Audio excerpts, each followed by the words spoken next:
विजय जो झालेला आहे महाविकास आघाडीचा तो समजत नाहीये, वस्तुस्थिती ग्राउंडवरती नक्की काय होतं? तुम्ही पाहिला असेल की महायुतीने जो विजय मिळवला आणि त्यानंतर एक पत्रकार परिषद झाली. त्या पत्रकार परिषदेमध्ये देवेंद्र फडणवीस, एकनाथ शिंदे आणि अजित पवार होते. त्यांच्या चेहरे सांगून जात होते का हा विजय सत्याचा नाही. तर तुम्ही आजपर्यंत अनेक निवडणुका आपण सर्वांनी पाहिल्या. निवडणूक जिल्हा परिषद असो, विधानसभेची असो किंवा लोकसभेची निवडणूक असो, त्या निवडणुकीमध्ये जो टपाली मताचा जो कौल असतो, जे पोस्टल मताचा जो कौल असतो, तोच ट्रेन जनरली खालच्या मतामध्ये EVMमध्ये असतो. एक 5-10% इकडं तिकडे डिफरन्स असू शकतो. पण ज्यावेळेस अनेक तुमच्यासारख्या एजन्सीने सर्वे केला त्यावेळेस महाविकास आघाडी असो किंवा महायुतीचा सर्वे थोडा मागं पुढं एक 10-12 सीटांनी मागं पुढं दाखवला आणि त्याच पद्धतीने ट्रेन आपल्याला पोस्टल मतामध्ये पाहायला मिळाला. आणि पोस्टल मतामध्ये महाविकास आघाडीचे सर्वाधिक जागा जास्त मताधिक्याने दाखवल्या आणि तो ट्रेन EVMवर ज्यावेळेस आला त्यावेळेस अचानक 50 जागा डायरेक्ट खाली झाल्या. म्हणजे याचा अर्थ या यांत्रिकीकरणामागं आमचा, या यांत्रिकीकरणावर आमचा विश्वास नाही. बऱ्याच ठिकाणी आता आम्ही येताना आमच्या बगरे सरांनी, खासदार साहेबांनी एक व्हिडिओ दाखवला. कुणाल बाबा पाटील म्हणून आमचे एक आमदार होते मागच्या वेळेसचे धुळ्याचे, त्यांच्या मतदारसंघामध्ये एक असं गाव आहे, त्या गावामध्ये त्यांच्या संस्थेचे कर्मचारी आहेत, त्यांचा कार्यकर्त्यांचं मोठं टीमवर्क आहे. त्या गावामध्ये 0 मतं दाखवले. माझ्या मतदारसंघामध्ये सुद्धा अनेक एजन्सींनी सर्वे केला आणि असं कमीत कमी 50,000 मताधिक्याने सीट निवडून येण्याचे चान्सेस होते. मी एक मोबाईलद्वारे एक सर्वे सुद्धा केलेला होता. मोबाईलवर म्हणजे फोन करून विचारायचं तुम्हाला अमुक अमुकला मतदान करायचं असेल तर 1 नंबर दाखवा, 2 नंबर दाखवा. त्यामध्ये माझा आणि जो आत्ता विजयी उमेदवार आहे त्यामध्ये 20% डिफरन्स दाखवला. आणि असा ट्रेन बऱ्याच वेळा आमच्याकडे एक शंकरराव गडाख म्हणून नेवासाचे, त्या ठिकाणी तर निवडणूकच नव्हती. तिथं सुद्धा 10 वर्ष जो माणूस समाजामध्ये आला नाही तो माणूस तिथं निवडून आला. बाळासाहेब थोरातांचा निवडणुकीचा निकाल तर एकदम शॉकेबल होता. ज्या माणसाने 60 टर्म काढल्या, अनेक सहकार त्या मतदारसंघामध्ये उभा केला आणि सहकाराच्या माध्यमातून अनेक लोकांना त्या ठिकाणी उभा करण्याचं काम केलं. त्या ठिकाणी बाळासाहेब थोरात एका सुद्धा बूथवर पुढे आले नाही. म्हणजे असे अनेक घटनाक्रम आपल्याला या निवडणुकीमध्ये पाहायला मिळाले. बऱ्याच ठिकाणी झालेलं मतदान आणि EVMवर जे मतदान दाखवलं त्याची आकडेवारीची तफावत आपल्याला पाहायला मिळाली. हे जर सगळं पाहिलं तर हे कुठंतरी शंकास्पद आहे.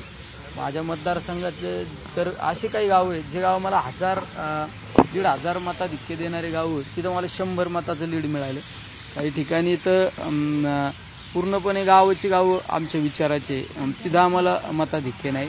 अनेक ठिकाणी आज जयंत पाटील साहेबांसारखा नेता, राज्याचं नेतृत्व करणारा, जो माणूस 1 लाखाच्या फरकाने निवडून येणारा उमेदवार, ते जयंत पाटील साहेब 10-11 हजार मतांनी निवडून आले.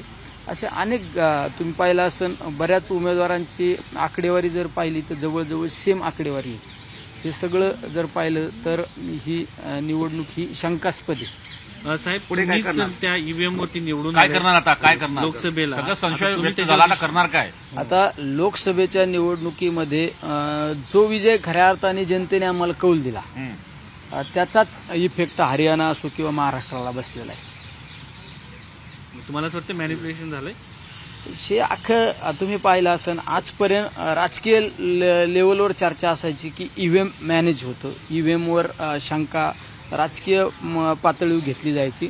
पण आज सर्वसामान्य खेड्यातला माणूस सुद्धा EVMवर शंका घेतोय. पुढची तुमची आता स्ट्रॅटेजी काय रणनीती आहे तुमची? आता त्याला विरोधात कसं आता करणार? रणनीती आता हा खऱ्या अर्थाने जनतेने आता उठाव केला पाहिजे.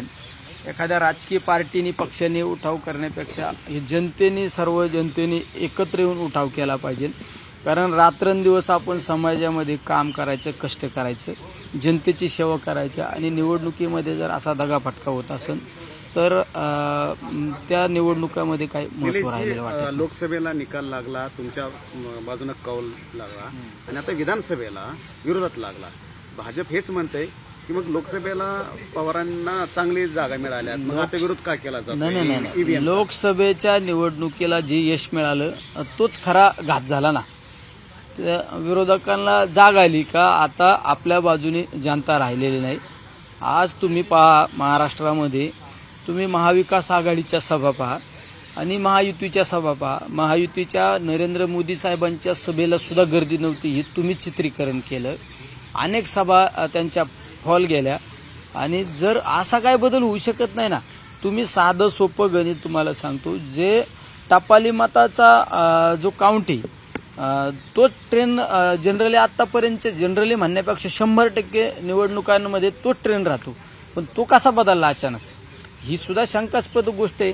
आज जर कुणाल बाबा पाटलांच्या मतदारसंघामध्ये त्यांच्या संस्थेमध्ये काम करणारे 70 लोक आहेत, तिथं त्यांचं काम कार्यकर्त्यांचा मोठा संच आहे, तिथं जर 0 मतं पडतात. एका मनसेच्या एका उमेदवाराची मी बाईट ऐकली, ते म्हणलं माझ्या घरात 6 मतं आहे आणि मला 2 मतं पडतात. असे किती ठिकाणी पाहायला मिळालं. काही मतदारसंघामध्ये, कराडला एका मतदारसंघामध्ये 1700 मतं झाली आणि 2100 मतं काउंट झाली. आमच्या नगर तालुक्यामध्ये वाळकी गावात सुद्धा मतदान कमी झालं, काउंट जास्त झाला. हे कुठंतरी हे तर सत्य घटना आहे ना. तुम्ही म्हणताय काउंट झालेला आहे, पण 1700 जो फॉर्म असतो तो फॉर्म तुमचाच जो बीओ असतो तो भरून देत असतो, बूथ प्रमुख जो असतो. हे चेकिंग करण्याचं काम तुमचा जो मतमोजणीच्या वेळी जो अधिकारी होता, तुमच्या पक्षाच्या वतीने जो प्रतिनिधी, बऱ्याच ठिकाणी 1700चा फॉर्मच दिला नाही आणि काही ठिकाणी जे फॉर्म आले ते कार्यकर्त्यांचा थोडा दुर्लक्षपणा म्हणावा. शेवट कार्यकर्ता जरी 1700 फॉर्म घेत असेल तो प्रशासनावर विश्वास ठेवत असतो कार्यकर्ता. त्यामुळं हा विश्वासाचा एक दगाफटका झाला ना. पण तुमच्या नगरचेच एक विषय आहे. राम शिंदे त्यांच्या डोळ्यातून पाणी आलं, काका पुतण्यांनी हरवलं म्हणून अजितदादा आणि रोहित पवार एकत्रच दगाफटका केला. तो त्यांच्या व्यक्तिगत तो त्यांचा विचार असू शकतो. पण मी आज ईव्हीएम आणि ह्या गोष्टीवर महाराष्ट्राच्या सगळ्या निवडणुकीवर बोलतो मी आज तुमच्याशी. धन्यवाद.